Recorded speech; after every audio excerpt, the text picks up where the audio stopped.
April 15th, 2018, an EF2 tornado forever changed the face of East Greensboro. Homes were destroyed, businesses closed, schools left in shambles, and one life was lost.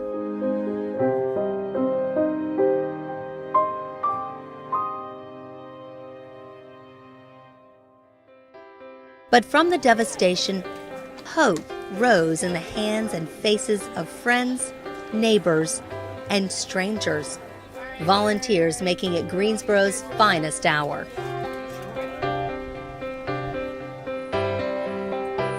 We're standing in the Interactive Resource Center's warehouse, which has become really the warehouse for tornado relief. Everything from food to clothing to hygiene supplies, all coming in here and being distributed to the people who need it most. Michelle Kennedy is Executive Director of the IRC. So immediately after the tornado, what was the response from the IRC? What happened here and with you?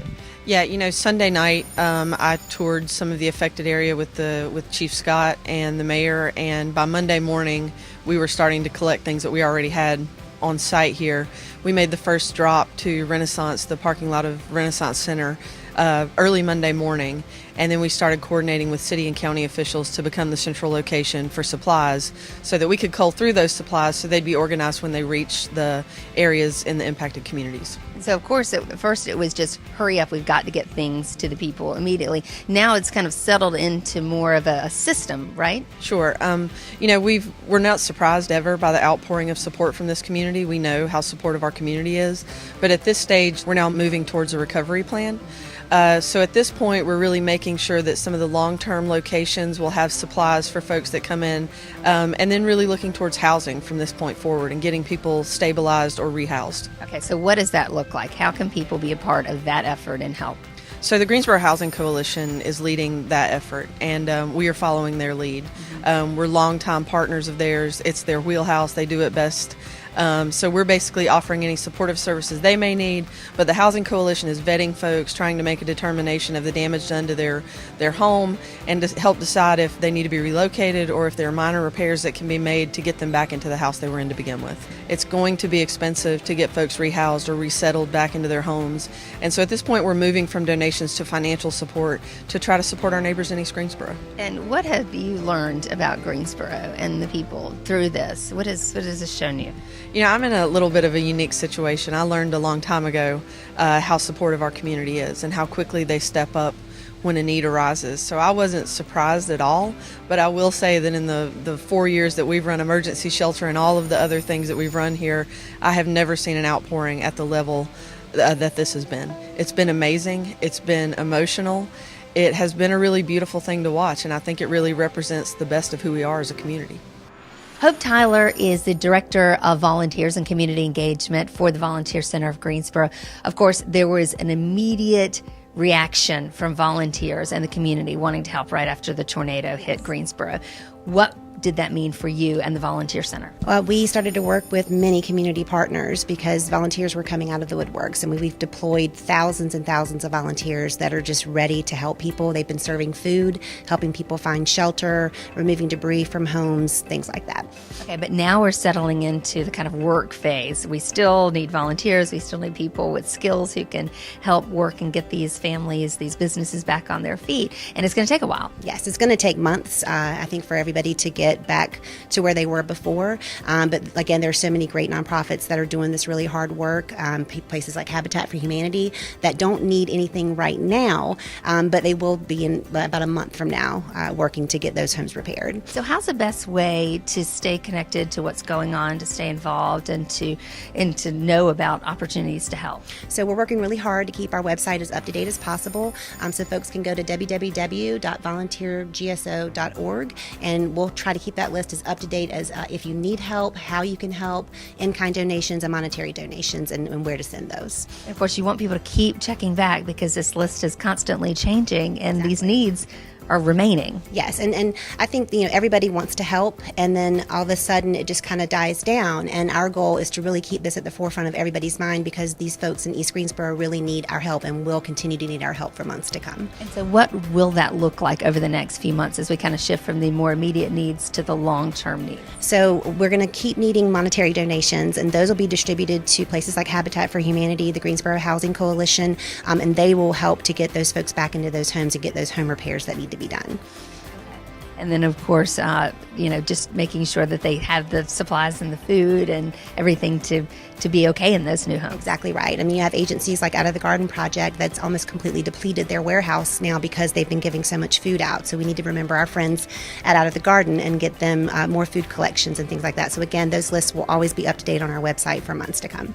Hope, thank you. And the website, once again, volunteergso.org. Directly after the tornado hit Greensboro, food was an immediate concern, getting it to the families who needed it most.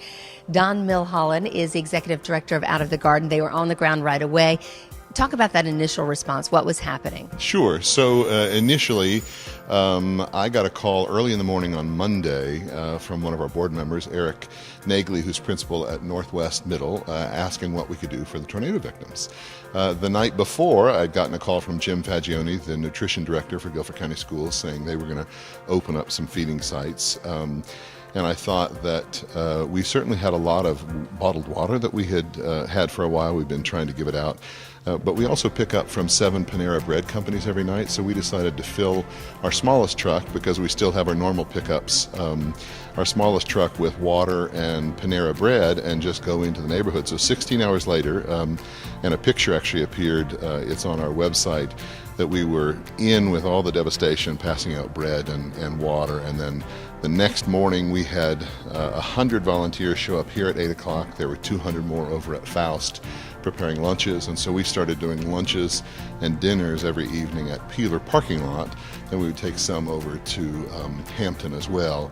But it wasn't intended, but we ultimately ended up having like a free department store there with clothing and toiletries, and had just a huge influx of people from the community who wanted to help. Most surprisingly, though, was the people in the neighborhood that wanted to help. It was really amazing. And so now that's kind of transitioning, of course, as we're kind of into long-term relief. What does it look like now? Right. So 2 weeks later, we last week just did what we called restock your refrigerator at the 3 schools that were hardest hit. And thanks to a partnership with Second Harvest Food Bank, they donated, actually Tyson Chicken donated a semi-trailer of chicken and a truckload of vegetables. And so we were able to pass out nearly 30,000 pounds of food at 3 different drops. So it was a total of 30,000 pounds of food. We have more food that we're going to be dropping in that area. Last Sunday, we even had a Boy Scout troop that were doing a fundraiser that said, look, we have 250 half chickens that have been donated. Will you pass them out? And so we passed them out on Saturday, and then Westminster's youth group said, we'll help, and they passed the rest out. So it's been an amazing community coming together. And while it was a tragedy, it really is amazing the stories that have come out. It's so positive about the community in Greensboro and the resiliency of the people. And so how do we continue this? Because, of course, some of these people are going to need help for a long time, because they were able to buy food, but now they're having to spend some money on other things. Sure, and we were not initially in the groups that were listed necessarily. We can always use what we've really depleted is our shelf-stable food. You can donate on our website, outofthegardenproject.org, if you want to just say for tornado relief. We anticipate being in there at least for a month or 2. The nice thing is we already have what we call a fresh mobile market that we take our truck in with produce, bread, and meat. We already have one that goes to the Mustard Seed every month, to Washington, Montessori once a month, and Irwin once a month. And so we already have food normally, and so we'll get more and more food in that. The Weaver Foundation has also been great about helping to try to get the food distributed. We decided last Sunday it would be fun just because I wanted to do something different. We gave out free ice cream to anybody we came in contact with, so that was fun. Your spirit is so uplifted by all the stories and the people you come in contact with that you get to know. And to be honest, I have been jealous of the neighborhood that is in East Greensboro that I don't have in Hamilton Lakes, that how everybody comes together trying to look out for one another. It's been a miraculous story. How's the best way for people to connect with Out of the Garden? Yeah, the best way is just outofthegardenproject.org. You can sign up to volunteer there. You can also just contact Rebecca at outofthegardenproject.org.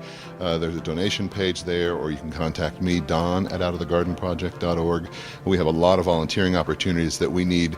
We usually have about 800 volunteers a month. We need a lot more than that because of this situation, and I guarantee you won't be disappointed by volunteering. Thank you. Thank you. The city has already removed thousands of tons of debris, but there's still more work to be done. And as we move into the recovery stage, the rebuilding begins, which is where Habitat and the Housing Coalition will become instrumental. Chris Tippins is the manager of volunteer engagement with Habitat for Humanity Greensboro. So what have you been doing thus far as tornado relief? Well, since the tornado hit, we've had volunteer groups out doing what I call triage, and that's pretty much tarping roofs, cutting trees, removing debris, taking it to the roads, boarding up windows, helping folks clear stuff out of their house if they needed that kind of help. That's pretty much the extent of what we've been doing so far. And of course, that was immediate needs, had to be done. But now we're kind of moving into recovery and want to get people back in their homes, hopefully, or rebuilt or whatever has to be done. So where does Habitat come in on that? Well, all right. So right now we're sort of waiting for the city to do some assessments, okay? Right now we're waiting for information from the homeowners, and then we are going to engage where we're needed. Our focus is going to be homeowners that are not insured, okay? There's lots of folks that will be taken care of with insurance, but we're going to try and focus on the ones that actually own their house, but don't have a way to pay for it. Do you have any idea what those numbers look like right now? Well, rough numbers are maybe 100 homes. I mean, from what I understand, there's 11 to 1,200 homes that were affected. And if you figure half of those are rental units and, half are owner-occupied, maybe 20% of those don't have insurance. And so how will volunteers will they be building and putting on new roofs and windows or whatever is needed? That's exactly right. I mean, we have skilled volunteers that we already have working with us at Habitat, but we're also looking for volunteers all the time, and we do need skilled people. There's lots of other nonprofit organizations that are working out here with us. The Methodist Men, the Baptist Disaster Response Team, Team Rubicon, among others. And all of those people have been doing basically what we've been doing, and then we hope to engage them when it comes to doing this more skilled volunteer work also. That really is key, is keeping people engaged we've had a wonderful outpouring of volunteer support and donations, and we really need to keep that level up as we hit this recovery and rebuilding stage. Absolutely. And there's lots of people that are wanting to volunteer right now, and we've kind of hit a period of inactivity right now when, as far as the physical labor goes. But I just need people to know that we're going to need them going forward after we obtain the information that we need to make this work. It's coming. Hold on. It is. Brett Byerly is the Executive Director of the Greensboro Housing Coalition. What has recovery looked like so far on your end as far as the tornadoes? Well, there are so many people that are displaced, particularly from really low-income communities in East Greensboro. We've been working really hard ever since the tornado to try and get people moved on to different places if they can't go back into the house they live in. Okay, and so what is long-term? What's happening as we kind of move forward to get them back into their homes, perhaps? Well, getting people into other homes is kind of our immediate short-term and kind of medium-term concern. We are screening residents here at our location at 1031 Summit Avenue to help with some financial aspects of getting relocated into new housing for those houses that were destroyed or are no longer livable. And we're probably going to have at least 100 families that are going through that process to get that help and that financial assistance. And then the more long term is there's a lot of homeowners in East Greensboro that don't have insurance. There's a lot of homeowners in East Greensboro that have high deductibles, and we're working with the city and all the other stakeholders to try and come up with solutions to try and help those folks so that they can get their house back into order. And there's been so much cooperation, collaboration in this effort so far and moving forward. How does that look on your end? It's been really beautiful in so many ways. The way that the community came out from day one, the Monday morning after the storm, cooking hot dogs and hamburgers for each other, delivering food to people who couldn't get out of their houses, and then moving into the next day when the rest of Greensboro kind of made it over to East Greensboro, wanted to cut up trees with chainsaws and tarp roofs and help in any way that they could, carry water, feed neighbors. It was amazing to see that, and now we're kind of into the stage of where the agencies, the Habitat for Humanity, the Housing Consultants Group, the Greensboro Housing Coalition, and all the others are kind of coming together with the city partners to try and find these long-term solutions especially for the people that are the most vulnerable. And you're still going to need some of those people who came out initially, those volunteers who are so ready and willing to help, and maybe even more so as we move forward. Absolutely. We don't want people to forget about East Greensboro. This is not a 2 weeks and it's done kind of thing. We're going to be working on recovery from this tornado months, if not years out, and we're going to need the community support in that all along. Schools are another huge part of this recovery process. With 3 schools out of commission for the rest of the school year, volunteers had to work quickly to supply and outfit schools for some 900 new students. 3 schools sustained major damage during the tornado, and the Guilford Education Alliance has been working with Guilford County Schools and other relief organizations to help get those schools fully stocked and start looking ahead to the new year. Karen Hornfeck is the communications consultant for the Guilford Education Alliance. So what has happened to this point as far as your response? So Guilford Education Alliance, in its everyday work, connects the community with the needs of the school system. And so as soon as the tornado hit, Guilford Education Alliance partnered with the school system to see what the needs were and then to communicate that out to the community. We run the Teacher Supply Warehouse, and it's where we, during the course of every year, every day, offer supplies to teachers at no cost, because most teachers spend an average of $1,000 a year on their own supplies. And so the teachers at these schools, when their classrooms were devastated, they lost years and years, and probably, I don't think it's an exaggeration to say, thousands of dollars of supplies that they've accumulated. And so to set these classrooms up in 7 days was nothing less than heroic on the part of the teachers, who immediately mobilized and started cataloging what they needed. And on the part of the community, over and over we said to the teachers, tell us what you need and the community will respond. And over the community responded immediately. And so in 7 days, we were able to set up fully stocked classrooms for the most part. There are still needs that will be ongoing, and we're still discovering what those are. But with the cooperation of the community, the kids started school in 7 days in a classroom that was ready to roll. That is unbelievable. It was amazing.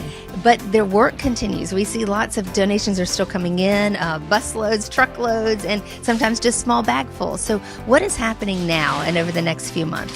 So right now we have been overwhelmed with the generosity of this community. And so we are currently trying to catalog the donations that came in, sort them so that we have easy access for teachers and we know what their needs are. We can send a box out if we need to. Teachers can come here and shop and immediately find what they need. So right now what we really need is if people have time to give, an hour, 2 hours, and they'd like to come out and sort, we would be more than grateful for that. So that's what we're really looking for at this point. And so over the summer, of course, a plan will be made for these 3 schools and going forward, at least in the short term, and maybe some long-term plans too.